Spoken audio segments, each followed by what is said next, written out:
नमस्कार। तो फिर बात करते हैं आज मार्केट से रिलेटेड ही। आज कुछ न्यूज़ है जो वो मार्केट में मैं लगातार देख रहा था इसे, तो इसके बारे में ही डिस्कस करते हैं। इसको मैंने एक-एक लाइन इस पे लिख लिया है, तो इसके बारे में एक-एक करके डिस्कस करता हूँ आपसे।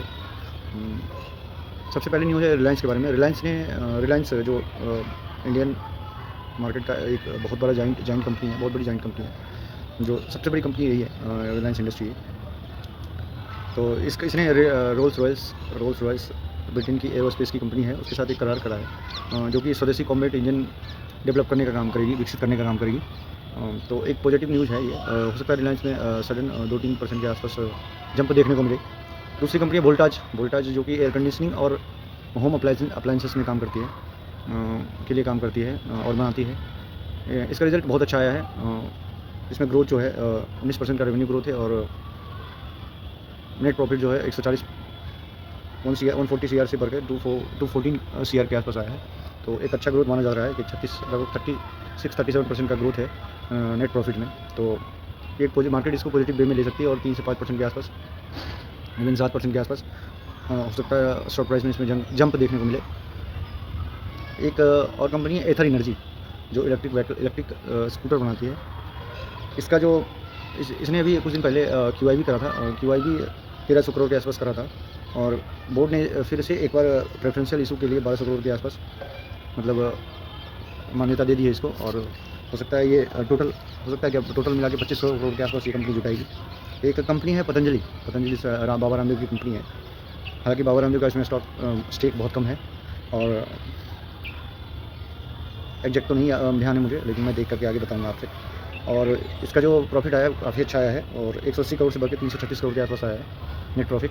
तो ये कंपनी हो सकता है 3 से 5% के आसपास सडन जंप देखने को मिला इसमें मंडे को, क्योंकि पॉजिटिव न्यूज़ है, और पॉजिटिव न्यूज़ का असर हमेशा मार्केट में देखा गया है। जो भी कंपनी जिस क्वार्टर में अच्छा करती है, उसके अगले दिन शेयर प्राइस पे असर देखने को मिलता है। हालांकि बड़े लोगों को पहले ही पता हो जाता है, और उसमें ऑलरेडी 2% के आसपास ग्रोथ, 2-3% के आसपास ग्रोथ फ्राइडे को ही आ गया था। और एक कंपनी है इंडसइंड बैंक। इसमें आरबीआई ने इसके ऊपर पेनल्टी लगाया है 60 करोड़ का, क्योंकि इसने कोई रूल ब्रेक करा है। तो इसमें ये एक नेगेटिव न्यूज़ है। हो सकता है इसका असर मंडे को, मतलब कल के दिन देखने को मिले, और 1-2% के आसपास नेगेटिव शेयर फॉल देखने को मिले इसमें। एक और कंपनी है पीडब्ल्यू, फिजिक्स वाला। अलग सब लोगों को पता है, अलग पांडे सर की कंपनी है, काफ़ी यूट्यूब पे छाए रहते हैं हमेशा। और इसका जो लॉस है रिड्यूस हुआ है, लॉस 120 करोड़ से कम होकर के 77 करोड़ के आसपास हुआ है। तो हो सकता है कि ये इसको मार्केट पॉजिटिव वे में ले, और मार्केट पॉजिटिव वे में लेने का मतलब ये है कि शेयर प्राइस में 2-3-4% का जंप देखने को मिले इसमें। और एक और कंपनी है पीवी फिनटेक को आईआरडीए जो है, इंश्योरेंस रेगुलेटरी अथॉरिटी जो है, उसने एक नोटिस जारी करा है। तो पीवी फिनटेक ने बोला कि मैं समय सीमा जो रेगुलेटरी अथॉरिटी ने डिसाइड कराया उसके अंदर ही जवाब दूंगा।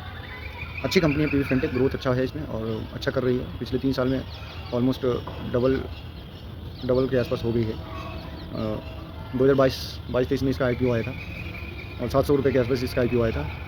अभी लगभग शेयर प्राइस 1800 के आसपास चल रहा है, और एक बार इसमें शायद शेयर स्प्लिट भी हुआ था ये।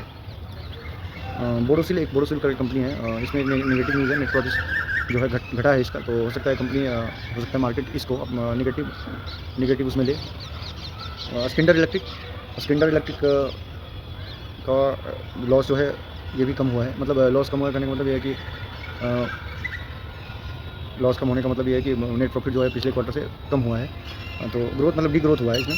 क्योंकि जेगल प्रीपेड है जो एयरटेल की कंपनी है, एक इसका भी नेगेटिव न्यूज़ कह सकते हैं। इसमें अभी जो है इस क्वार्टर में ग्रोथ नहीं देखने को मिला है, नेगेटिव ग्रोथ आया है। एक पीटीसी इंडस्ट्री है जो जिसमें अच्छी ग्रोथ आई है। पीटीसी इंडस्ट्री 466% की ग्रोथ आई है इसमें। ग्रोथ करने का मतलब नेट प्रॉफिट में ग्रोथ आई है।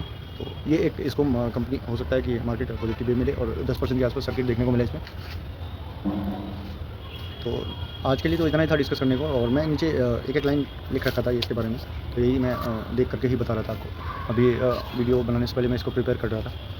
तो आज के लिए इतना ही। और बाकी अगर इसमें से कोई कंपनी आपके पास है, तो अगर उसमें नेगेटिव न्यूज़ है और नेगेटिव वो है, तो सही समय पे देख करके, और आपको लग रहा हो कि मैंने इससे गलत ले लिया है, तो आप सही टाइम पे देख करके उसको सही टाइम पे पॉजिटिव वे में मतलब जिस समय आपको लॉस भी ना हो ज़्यादा, नैरो लॉस हो, छोटा लॉस हो, निकल के अच्छी कंपनियों में शिफ्ट हो सकते हैं। अच्छी कंपनी करने का मतलब ये है कि जो ग्रोथ कर रही हो, जैसे जैसे वोल्टाज में अभी ग्रोथ आई है, तो हो सकता है स्टॉक प्राइस इसका चले।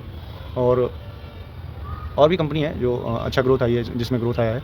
बड़ी कंपनी में कहा जाए तो महिंद्रा एंड महिंद्रा है, जो ठीक ठाक ग्रोथ हुआ है। एक अशोक लीलैंड कंपनी थी, उसमें भी कोई खास ग्रोथ देखने को मिला नहीं। परसों उसका रिजल्ट आया था, फ्राइडे को उसका रिजल्ट आया था। और एक टीवीएस करके कंपनी है, टीवीएस, जो जिसमें ग्रोथ अच्छी आई थी और स्टॉक प्राइस चला भी है उसका लगभग 10% के आसपास। जब से रिजल्ट आया वो काफ़ी मतलब 10% ऊपर है जब से रिजल्ट आया। 3600 के आसपास चल रहा था, अभी 4200 के आसपास चल रहा है। तो जो भी कंपनी में आपका इन सब कंपनियों में मतलब आपकी पोजीशन हो और आप चाहते हो कि उससे निकल के किसी दूसरी कंपनी में मैं शिफ्ट हो जाऊँ, ये मेरा डिसीजन गलत हो गया, तो आप एक टाइम देख करके और अपने डिसीजन को चेंज कर सकते हैं। टाइम देख करके मतलब ये कि जब भी थोड़ा सा लॉस नैरो रहे या लॉस कम रहे। ठीक है, तो आज के लिए इतना ही। धन्यवाद, कल मिलते हैं। Thank you.